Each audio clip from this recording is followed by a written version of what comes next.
Salut tout le monde, bienvenue pour un autre tuto. Bienvenue sur Nil Développement, le channel de la formation. Dans la vidéo précédente, je vous ai montré comment installer le logiciel PyCam ainsi que l'interpréteur de Python. Aujourd'hui, je vais vous montrer la configuration de ce logiciel IDE PyCam. Juste avant de le faire, je vous invite à aller dans ma chaîne YouTube et de liker, de commenter, de partager la vidéo et d'abonner aussi. Il suffit de cliquer aussi dans la description de la vidéo, de cette vidéo en dessous, pour pouvoir voir les autres vidéos et télécharger le logiciel PyCam si vous regardez pour la première fois cette vidéo.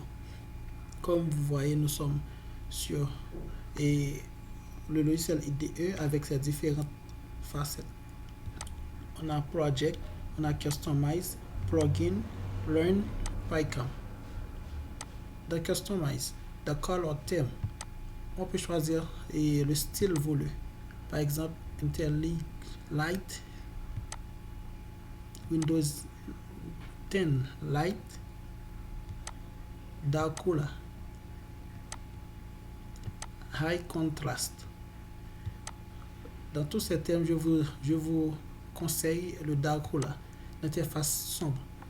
C'est mieux par rapport avec aux autres couleurs. Les autres couleurs, par exemple, le Windows 10 Lite risque de vous fatiguer les yeux, surtout si vous travaillez à une heure tardive, si vous développez. Et dans ce sens, je vais choisir Dark Color. Dans Project, on va créer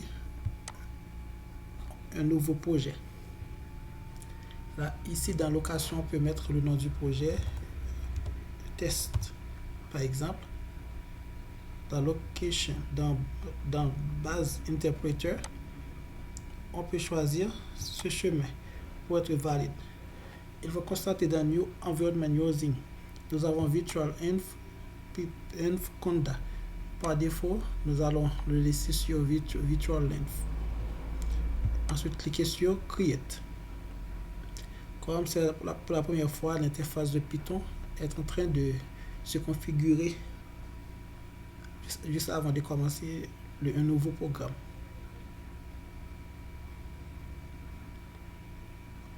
On attend.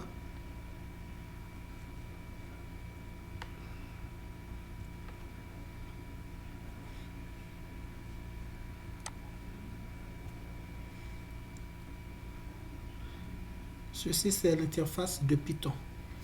Et par ici, dans cette barre, c'est là qu'on va voir tous nos programmes. Par exemple, test. Le titre du projet, c'est test. Si vous voulez créer un nouveau fichier en Python, il faut faire un clic droit, New, ensuite aller dans Python File,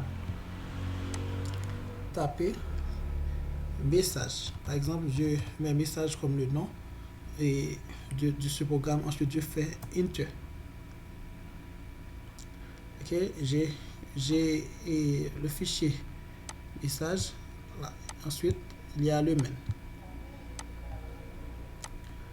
Ce qu'il faut retenir, et il y a plusieurs bases qu'il faut connaître avant de commencer à programmer. Dans la prochaine vidéo, je vais vous parler de ces bases telles que les commentaires, les variables, les structures de contrôle, les structures conditionnelles. Il y a un ensemble d'informations, un ensemble de connaissances que vous devriez avoir avant de commencer à programmer avec Python, qui est très important. Mais juste avant, je vais faire un petit test pour voir si c'est configuré, si c'est normal. Et je vais essayer d'exécuter ce petit ligne de code qui a été généré automatique par Python. Je le sélectionne. Ensuite, je viens par ici dans One Man. Je clique dessus. Et là, vous voyez que Hi PyCam a été affiché.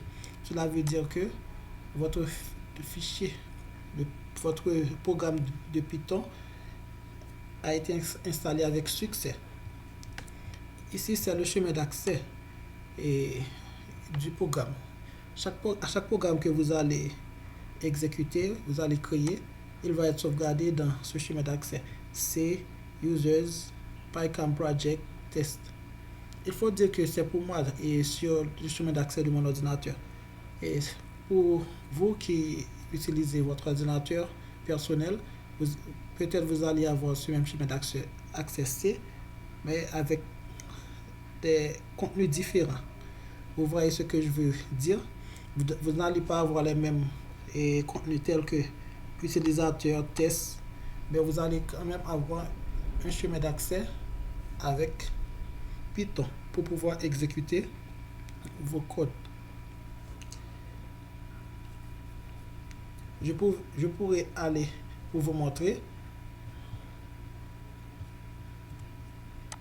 Ok, par ici, et PyCam Project, tous les projets que vous allez créer, vous allez travailler là-dessus, vont être sauvegardés ici.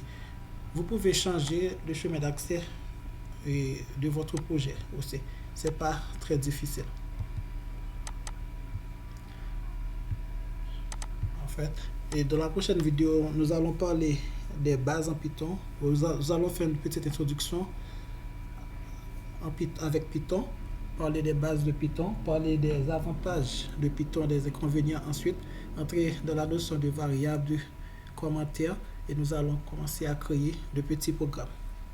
Merci d'avoir suivi ce tuto. À bientôt pour un autre tuto.